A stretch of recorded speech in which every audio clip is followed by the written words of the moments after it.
আমেরিকার নাগরিকত্ব কি এখন ঝুঁকির মুখে?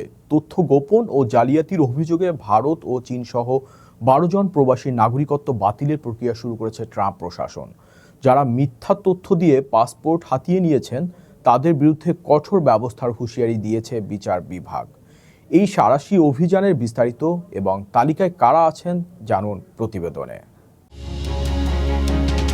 যুক্তরাষ্ট্রের নাগরিকত্ব লাভের ক্ষেত্রে তথ্য গোপন ও জালিয়াতির বিরুদ্ধে এবার চূড়ান্ত যুদ্ধ ঘোষণা করেছে ট্রাম্প প্রশাসন। অতি সম্প্রতি ভারত, চীন, ইরাক ও সোমালিয়া সহ বিভিন্ন দেশের 12 জন স্বাভাবিক নাগরিকত্ব পাওয়া ব্যক্তির নাগরিকত্ব বাতিলের আইনি প্রক্রিয়া শুরু করেছে দেশটির বিচার বিভাগ বা ডিওজে।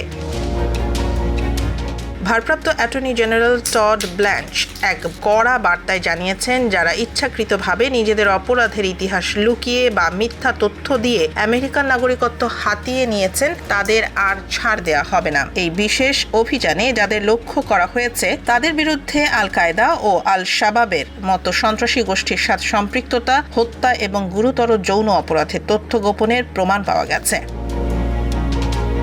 তালিকায় থাকা ব্যক্তিদের মধ্যে একজন ইরাকি নাগরিকের বিরুদ্ধে নিজ দেশে পুলিশ হত্যার অভিযোগ রয়েছে, যা তিনি নাগরিকত্ব পাওয়ার সময় গোপন করেছিলেন। এছাড়া এক উজবেক নাগরিকের বিরুদ্ধে ভুয়া বিয়ের মাধ্যমে নাগরিকত্ব পাওয়ার অভিযোগ আনা হয়েছে।